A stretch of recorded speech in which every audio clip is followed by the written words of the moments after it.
अध्यक्ष बड़े भाई फूलचंद तिर्की जी एवं समस्त पूरी टीम को मैं धन्यवाद देना चाहूंगी कि उन्होंने मुझे इस लायक समझा और जिस तरीके से मेरे बारे में ह्यूमर फैलाया जा रहा था कि अकेली लड़की कुछ नहीं कर पाएगी, तो उनको ये बताने का और चेताने का काम किया है कि एक आदिवासी बेटी के ऊपर में अगर आप कीचड़ मारोगे या तो फिर अनर्गल किसी तरह का बयानबाजी करोगे या तो आदिवासियों का हक और अधिकार को छीनने की कोशिश करोगे, तो ये केंद्रीय सरना समिति जो कि बाबा कार्तिक उरांव जी के बनाए हुए कदमों पे और उन्होंने ही इस केंद्रीय सरना समिति का जो है गठन किया था। क्योंकि आप लोगों को इस बारे में पता है कि नहीं है मुझे नहीं मालूम, लेकिन मैं आप लोगों को बताना चाहती हूँ कि भारतीय आदिवासी विकास परिषद के नाम से पंजीकरण किया गया और ये हमारे केंद्रीय सरना समिति का गठन जो है स्वर्गीय कार्तिक उरांव पूर्व विद्वान अभियंता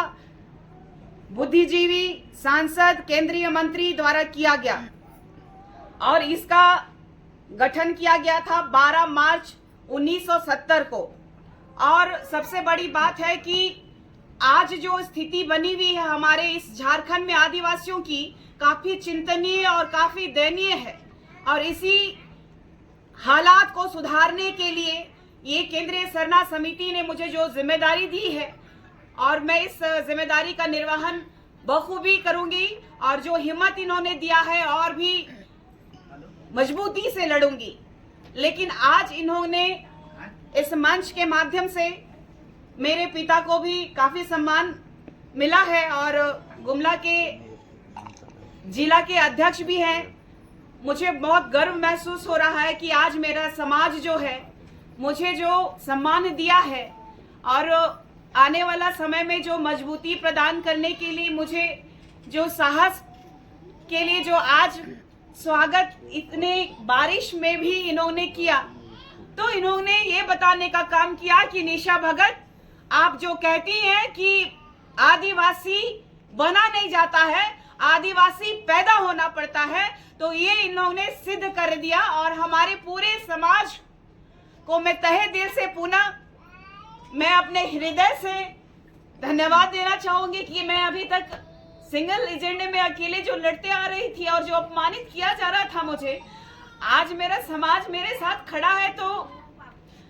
मुझे मेरे पास शब्द नहीं है कि मैं किस तरीके से इसको एक्सप्रेस करूं।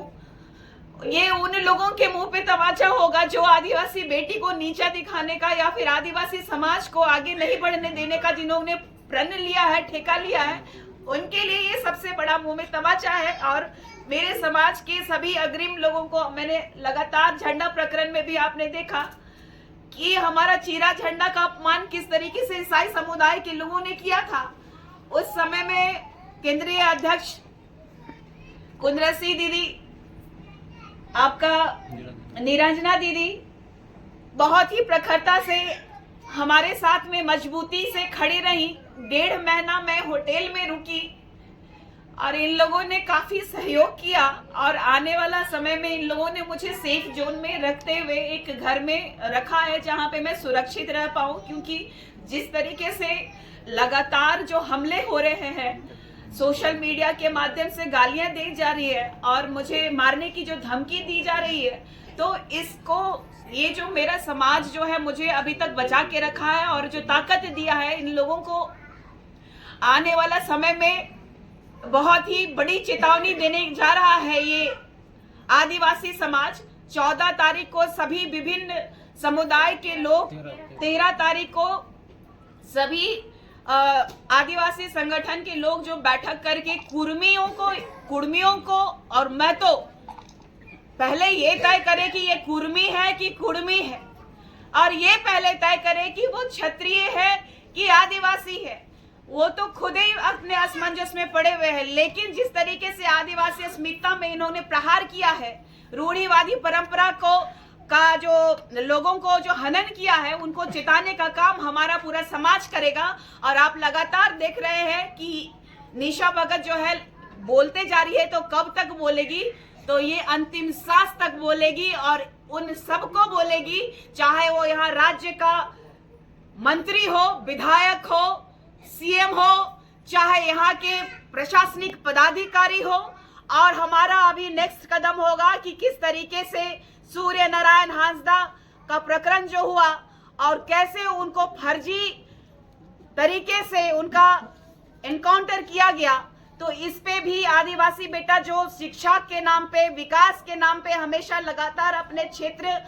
में आवाज उठाने वाला बेटा को भी न्याय दिलाने का काम ये केंद्रीय सरना समिति करेगी। और जब तक हमें सूर्य नारायण हांसदा एक आदिवासी बेटा जो रूढ़िवादी परंपरा को मानने वाला बेटा को न्याय नहीं मिल जाता है, तब तक हम लोग चैन की सांस नहीं लेंगे। आज से यहीं से शुरू होती है, तो आपके माध्यम से इस राज्य के पुलिस पदाधिकारी हो, चाहे इस राज्य के जितने भी सरकारी नौकर जो कहा जाएगा, सरकारी काम करने वाले पदाधिकारी जो वाकई जनता के हित के लिए बिठाया गया है, जनता के पैसे का ये लोग दुरुपयोग कर रहे हैं, इनको चेताने का काम किया जाएगा। और सबसे बड़ी बात और एक है कि हमारी जो अस्मिता, रूढ़िवादी परंपरा, हमारी संस्कृति को और भी निखारने के लिए हम लोग जद्दोजहद करेंगे, ताकि हमारा जो समाज है सिर्फ और सिर्फ किसी पार्टी की रैलियों में ना दिखे या तो फिर किसी कार्यक्रम में बस ना दिखे। हमारे जो समाज को एक अलग पहचान दिलाने के लिए मैं पूरी कोशिश करूंगी कि ये रूढ़िवादी परंपरा, आदिवासी जनजाति के हमारे समाज के सभी वर्ग के लोगों को अच्छी शिक्षा मिल पाए, उनका विकास हो पाए। आज भी कई गांवों में हमें स्वच्छ पानी पीने को नहीं मिलता है, वो पानी पीने के लिए पदाधिकारियों को मुहैया कराने के लिए उनको डंडा करने की आवश्यकता है। और आज राज्य के स्वास्थ्य मंत्री इरफान अंसारी जी को भी बताना पड़ेगा कि आदिवासी समुदाय के लोगों के यहाँ स्वास्थ्य केंद्र खुलवाने का हम लोग प्रयास करेंगे। हमें यहाँ रिम्स 2 नहीं चाहिए नगड़ी में। रिम्स 2 नगड़ी पे अगर बनेगा तो हम लोग इस बार जिस तरीके से नदी पार करके बहुत कठिनाइयों से जाने के बाद लोगों ने जिस तरीके से हम लोगों पे गलत इल्जाम लगाते हुए केस किया है, और ये लोग सोच रहे हैं कि आदिवासी समाज के लोग डर जाएंगे, तो इन लोगों की भूल है। आदिवासी समाज न किसी से डरा है। ये इतिहास है कि भारत की आजादी में भी हमारे भगवान बिरसा मुंडा जी का बहुत बड़ा हाथ रहा है, और ऐसे ही कई वीर सपूत जो है हमारे झारखंड ही नहीं पूरे देश के लिए उन्होंने अपना बलिदान दे दिया है। और हमारे पूर्वजों का, चाहे वो वीर हो चाहे वीरांगनाएं हैं, उनका जो खून जाया नहीं जाने देंगे। हम लोग तत्परता के साथ लड़ाई लड़ेंगे और बताएंगे कि ये 5th शेड्यूल का ये जो क्षेत्र आदिवासी मूलवासियों का है, और सबसे बड़ी बात है इन कुर्मियों को उनकी जगह और उनका स्थान दिखाने का काम हम आदिवासी करेंगे। धन्यवाद। मैंने बताया कि 13 तारीख को आपने देखा होगा कि आदिवासी समाज के लोग आज से नहीं, भारत की आजादी में भी अहम भूमिका रही है। वैसे ही इस बार जिस तरीके से तोड़ने का प्रयास किया गया था, तो ये आदिवासी बेटी हर वर्ग के लोगों को, जो भी अलग अलग संगठन बना के चल रहे हैं, सबको जोड़ने का काम करेगी। और मुझे पूरा उम्मीद है कि सभी लोग इस बार अपने हक के लिए, अपनी माटी के लिए, अपने जल जंगल जमीन की लड़ाई में अपना अग्रिम भूमिका निभाने का कार्य करेंगे। तो मुझे पूरा उम्मीद है कि आने वाला समय में सभी लोग 13 तारीख के बाद ये उलगुलान सबको देखने को मिल जाएगा। अजय तिर्की से भी बात करेंगे क्या, क्योंकि एक आदिवासी एकजुट होने के लिए उनसे भी मिलेंगे? देखिए, सबसे बड़ी बात है कि अजय तिर्की समाज के एक बेटे हैं, वो अपना काम कर रहे हैं, वो भी अपने तरीके से कर रहे हैं। अगर हमारे साथ आएंगे तो स्वागत है। हम लोग जो है, दिल जो है बहुत बड़ा है, हम लोग का दिल बहुत बड़ा है। वो अगर किसी भी तरह से आदिवासी बेटी को अगर गलत बोले, अगर आज वो बहन कह रहे हैं, अपना अगर पश्चाताप कर रहे हैं कि एक आदिवासी बेटी को उन्होंने इस तरीके का जलील किया था, तो हमारा दिल उनसे बड़ा है। और हम लोग जो है संवैधानिक तरीके से लड़ाई लड़ेंगे, और उनका जो उन्होंने जो कर्म किया है उनकी सजा भी मिलेगी। लेकिन एक मंच पे हम लोग जरूर आ सकते हैं, क्योंकि कभी भी कोई गलत किया है तो उसको छोड़ते भी नहीं है हम लोग। तो गलत जो है तो गलत कहने का भी क्षमता होना चाहिए। तो इसीलिए स्वागत है सभी का, और हम लोग भी जाएंगे और उनसे भी बोलेंगे कि जितने भी समुदाय के लोग हैं, हम लोग एकत्रित होकर के आदिवासी लोग लड़ाई लड़ेंगे, चाहे वो कुर्मी हो। आपने देखा है कि एक मुस्लिम समुदाय के लोगों ने भी, अंसारियों ने कहा कि आदिवासी बनाया जाए, तो हम लोग उनको भी जोरदार जवाब देंगे। आज ही मैंने पोस्ट किया था कि कहीं इस माध्यम से मुझे आदिवासी रामगढ़ की ही टीम से मुझे मिला कि अंसारी भी चाहते हैं अनुसूचित जनजाति में आने। ये सिर्फ और सिर्फ ये सरकार का मन बढ़ गया है, तो चाहते हैं ये लोग ईसाई, और कहते हैं ना कि मुसलमान, ईसाई और कसाई की जो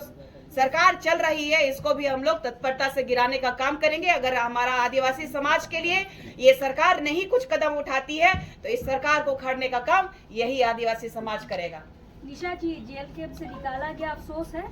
मुझे बिल्कुल भी अफसोस नहीं है, क्योंकि जहां उन लोगों का मानना है कि अगर कुर्मी के लिए वो लड़ाई लड़ सकते हैं, तो मैं अपने लिए, अपने लोगों के लिए क्यों नहीं लड़ूं। जब वो लड़ रहे हैं तो वो लड़ रहे हैं कुर्मी के लिए, और मुझे जेल कैंप से निकाला गया, तो कुर्मी का पार्टी है जेल कैंप, और आदिवासी समुदाय के जितने भी लोग वहां पे अपने फायदे और स्वार्थ के लिए है, उसको चिन्हित करने का काम ये समाज करेगी, और आने वाले समय में उनको भी जवाब दिया जाएगा। ठीक है।